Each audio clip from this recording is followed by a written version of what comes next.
What's up again, everybody? So WizKids held their Dice Masters World Championship this past weekend, and I wanted to start off by congratulating Arj O'Neill and his son Lucan on their performance at the tournament. Arj is officially the 2018 Dice Masters World Champion, and his son Lucan took the runner-up spot, which is absolutely amazing. Good work and congratulations to both of you. I'm sure it's an amazing feeling to have done that together. Now, while Worlds was going on, WizKids spoiled a few cards from the upcoming sets. I reached out to them about getting some high-resolution images to use in this video, and not only did they give me those, they also gave me a few cards that have, up until now, remained a secret. So let's dive in and take a look, shall we? In this video, we're going to talk about all of the Justice cards that have been spoiled, including ones that I talked about in a previous video. So let's quickly look at those three that we've already talked about, and then move on to the ones that are a bit more recent. These are in no particular order, and they're sort of off the cuff. I'm not writing any of this down, I'm just giving you my impressions of each and every card. So let's start with Atlantis Wealthy Kingdom. It's a 2-drop shield action that says when you field a sidekick character die, draw 2 dice and roll them until the end of the turn. I think this card is super cool and super fun. The dream scenario would be to combine this 2-cost action with the 3-cost Instant War and use Instant War after you've played Atlantis, giving you 3 sidekicks in the field if you pull sidekicks from your bag, and thus drawing 6 dice and rolling them. That would be hilarious. Then if you combine that with the spot, you would draw 12 dice and roll them, which would be bonkers. In a more real-world scenario, just combining Atlantis with Instant War is pretty fine, but that's a lot of energy spent to roll 6 dice. Instead, you could combine this alongside of the Professor X Global, so you could field a sidekick on your turn from your used pile and then draw 2 dice and roll them, which is kind of cool. I think this also provides you an opportunity if you're looking to save a little bit, because this only costs 2, and then also if you are looking to trigger some attune abilities alongside of this, because this is an action. And attune is here to stay, though perhaps not in the form that we originally thought. Another card I addressed in a previous video is Elastigirl, Talented Actress, a 2-drop shield character with that Doom Patrol affiliation, which looks really cool, by the way. An 012, 024, 134 stat line, and she says Elastigirl cannot attack on the turn that she's fielded, and she has an Aftershock ability that says prevent 2 damage from an attacking character die,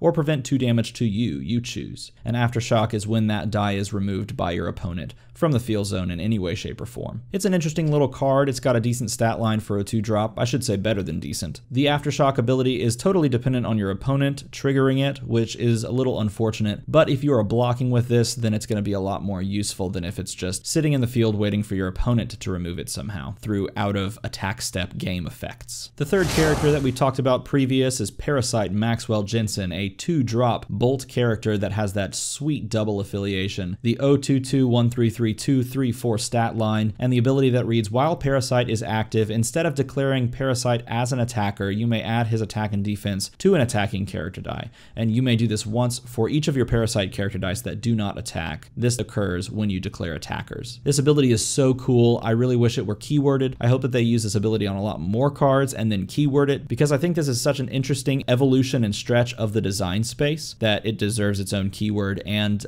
more usage in the future. Now let's pick up with some newer things that have been spoiled more recently. Let's start with Wonder Woman Piece of Clay. This is a 3-drop shield character, Justice League affiliation, 023, 133, 144 stat line, and she has a brand new keyword that says Strike. This character die gets +2/+2 and Overcrush so long as it is the only character die you fielded this turn. Now quick clarification on the keyword. If you field a Strike character and then think because it's already gotten the buff, that buff will stay if you field another character, that's actually not the case. It will go away. The +2/+2 and Overcrush will disappear if you field something else after you fielded this. I went ahead and requested that information, and that was confirmed to me. Still, here we're looking at a 3-drop 6/6 on top with Overcrush if it's the only thing you field, and that's pretty good. And not to mention it's a max 5. This is a pretty sweet looking card. I like this a lot. Next up we have the Riddler, Creature of Pure Pride, a 6-drop bolt character, same double affiliation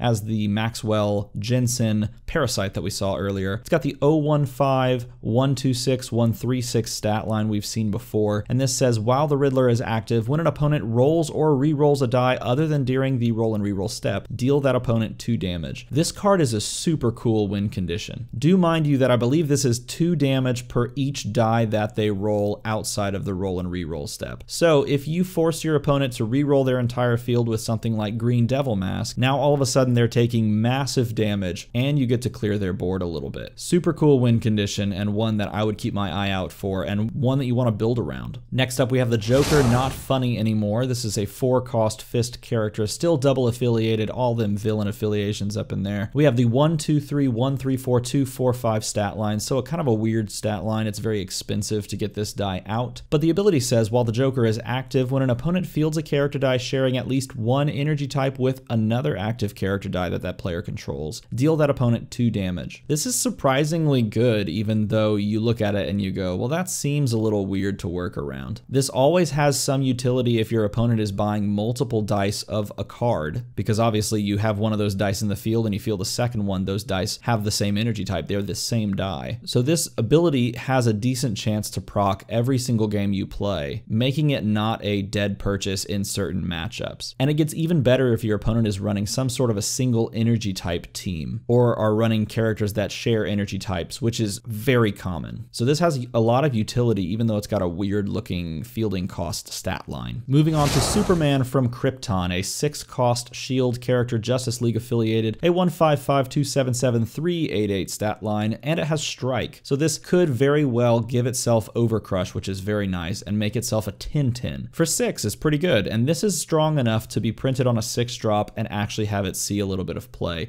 especially if you're running something that's limited or theme team and you needed a Justice League beater. This is a really good card for that. Strike is a keyword that can stand alone on a big drop and just makes sense because it has Overcrush attached to it. If this were just a 10/10, it'd be okay because you'd have to pair it with something that gives it Overcrush or makes it unblockable, which isn't hard to do. But the fact that it's just straight up printed on the card if you field this by itself is awesome. And let's be honest, you're probably not doing much else on the turn that you field this because you're paying 1, 2, or 3 to field it and get that Overcrush itself. You're not going to have a lot of energy left over. So this card is really cool in my mind. So far, Strike is looking nice. Scarecrow, Fear-Based Gases, a 4-drop mask, double affiliated in that villain side of things. We got the 1, 1, 3, 1, 2, 4, 1, 3, 5 stat line, so you got to pay something to field it no matter what. But it says, while Scarecrow is active, when a sidekick character die is KO'd, place it in the used pile instead of the prep area. This seems like a really fun, sort of simple card where you just throw this down alongside a couple of other combo pieces just to really make your opponent's life uncomfortable. Unfortunately, this also applies to your sidekick dice,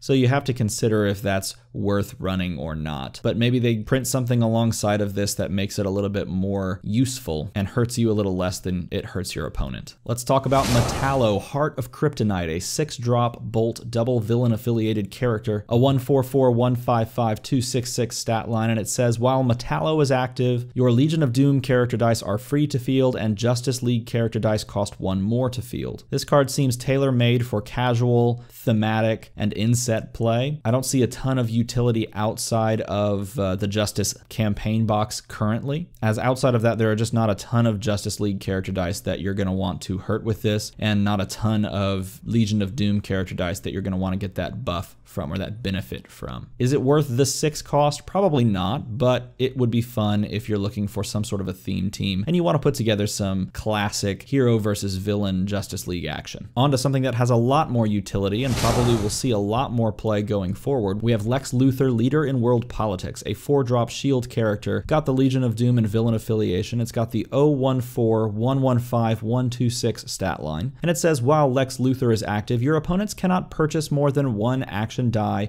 and 1 character die per turn. So this is a wonderful hate card for the powerful Yanti Pureblood that has now just wrecked shop when it comes to the worlds and national stage of Dice Masters. But even further than that, making it to where you can only purchase 1 character die per turn is still really good in casual and semi-competitive play for those spammy small character teams where you just want to get a bunch of them and then just drop the board with that. So this sees play both as a counter against Attune teams and also as a counter against any possible small aggro teams that come out of the sidekick love that we're getting a lot of these days. I like this card a lot. I love that it's villain affiliated, and I know I'm going to take this right out of the box whenever it gets released and put it in a sleeve because it's going to see a lot of play. Green Lantern Human, 5-cost mask character, Justice League affiliated, 142153165 stat line. It says, while Green Lantern is active, your Justice League character dice gain a wall of text. What it really says is, when this character die attacks, deal 1 damage to target player for each energy symbol in your reserve pool that matches this character die's energy type, and question mark energy does not count. But all of your Justice League characters will get that text whenever Green Lantern is active. So essentially, if you've been playing for a while, say hello to Lantern Ring again. I was so excited for that card to rotate, and here it is again. Luckily, it's printed on a 5-drop, and it's a character now, so there are a lot more ways to deal with this, and it limits it to Justice League characters only.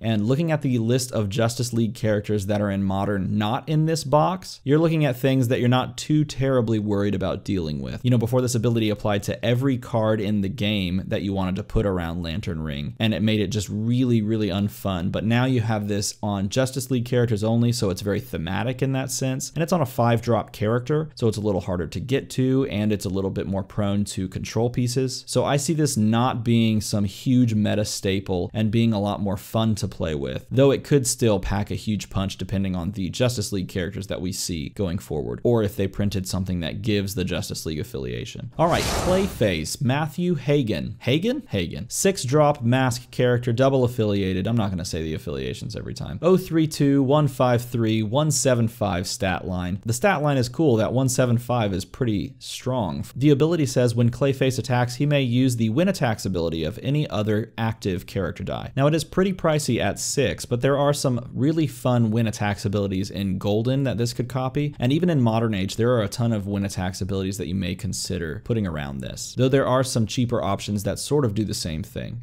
Brainiac, get inside your head. There are a lot of masks in this set, and here's another one, a 5-drop mask character that has a 1, 2, 4, 2, 3, 5, 3, 4, 7 stat line, and the ability reads, while Brainiac is active, only one opposing character die of each affiliation may attack each turn. This is a cool ability printed on a 5-drop, which is now a little bit more achievable in the meta thanks to the Kree Captain Global. If we see a lot of mono affiliation teams make a rise, you know, like Avengers with the ID card, villains that are looking to push physical damage instead of direct damage, this card could see some play as a tech piece against those things. This could be one of those cards worth considering on a villain control team, which, as we've seen from Nationals and Worlds, does work and does do well. So depending on how the meta shifts, that team could continue to see support in the form of Brainiac here, along with that Lex Luthor that we saw earlier. Black Adam Banished, a 4-drop fist character with triple affiliations. It's got the villain, it's got the Mystic,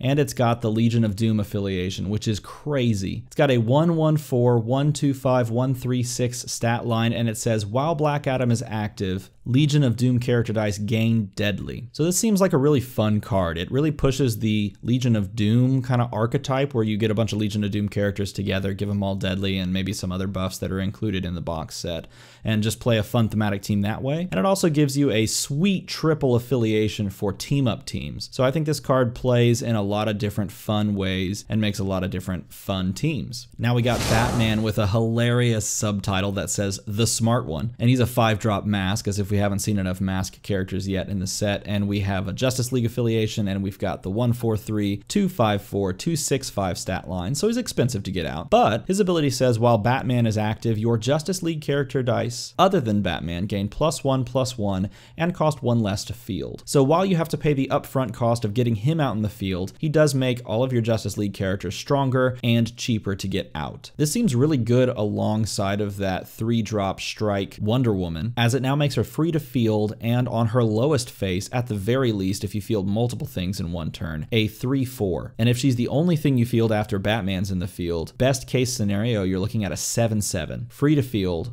with Overcrush. That's pretty fun. Depending on how the rest of the set pans out and how the Justice League affiliated characters look, this could be a really cool, really good option for fun thematic teams. Not included in the spoilers that they released this past weekend is the Flash Always Fast Enough. Now this was spoiled like a long time ago. I think all the way back at Nationals for the fan event they released this card, but they never gave us a clear image of it, so we always guessed kind of what the ability was. I think we guessed correctly though. 4-drop fist based character, Justice League affiliated, 133-244-255 stat line, and it says if the Flash is the first die you purchase this game, he costs 1 less to purchase. So he's a 3-drop if he's the very first thing you buy. His other ability says, while the Flash is active, when an opponent's attune activates, they lose 1 life. So yet even more control and hate on the attune teams that are really popular and really winning. It also begs the player the question, would you prefer to run this as a 4-drop that sort of hurts or curbs attune, or would you prefer to run Lex Luthor that also hurts and curbs, specifically Yanti attune? And I believe that question will be answered the further we get into this new meta, now that more sets are being released. Perhaps both of these make it on if Yanti is still really, really powerful and people just try to shut that down completely while setting up some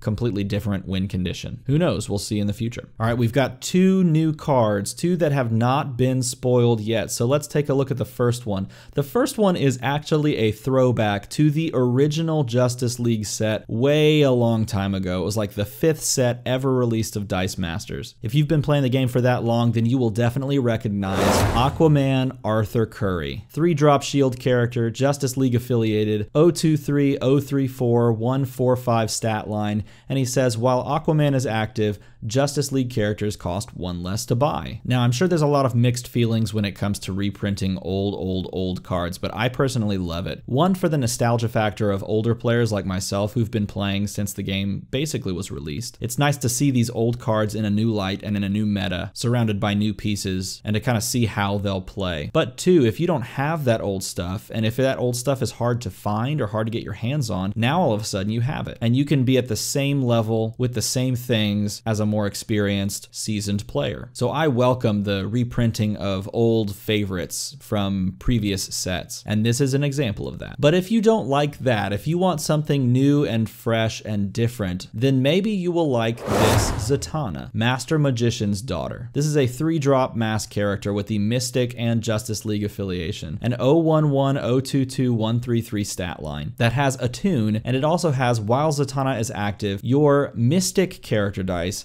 gain attune. So now, if you hate attune, you may not enjoy this card, but don't panic right off the bat, because 1, we already have some 3-drop attune characters that have better stats than this. So if you're really worried about this going on to that Yanti attune team, you don't really have to worry about that too much, at least from what I can see thus far, because it already gets outpaced by Zendala Simber in that respect. And if you're worried about Mystic character dice gaining attune, taking a look at what's in Modern currently, there's not a lot of Mystic character dice that actually get run on competitive teams. So at the very least, this is going to be something fun and inset that works with the inset Mystic character dice. And I've always been a proponent of attune being a really fun keyword that allows you to do a lot of fun, flexible things. So I like seeing it being used in creative and less super powerful ways. Now, this could be some super powerful card inset if they print really good Mystic character dice or really low drop Mystic character dice. And if that's the case, then this sees a lot of play in that respect. But even if there are just marginally good Mystic character dice or 4-drop Mystic, 5-drop Mystic character dice, then this would be a fun inset win condition, especially if you're setting up your own cube draft type thing. This is one you would look out for, but a really cool card. So there you go, there you have it. There are the spoiled images thus far of the Justice set, and that does include the 2 team packs because Doom Patrol is a team pack and Mystics are a team pack. So I don't know about you, but I'm really looking forward to seeing some more of these cards in the coming months. This has a tentative release date for February, and we'll see if that moves around a little bit. If it's anything like past sets, then it might move back. But that's not the only set that's on the horizon. We also have the X-Men Forever set, which includes the 2 team packs that goes along with that. And we have a couple of spoiled images for that set as well, so check out the video that's coming out right after this one, and we'll talk about those spoiled images. Leave me a comment below as to which of these cards you like the best, what you think about them, what do you think of the art? There's been a lot of people saying they didn't really like the art, or they did like the art. Comment below, and I may grab my favorite comments and layer them onto the next video. As always,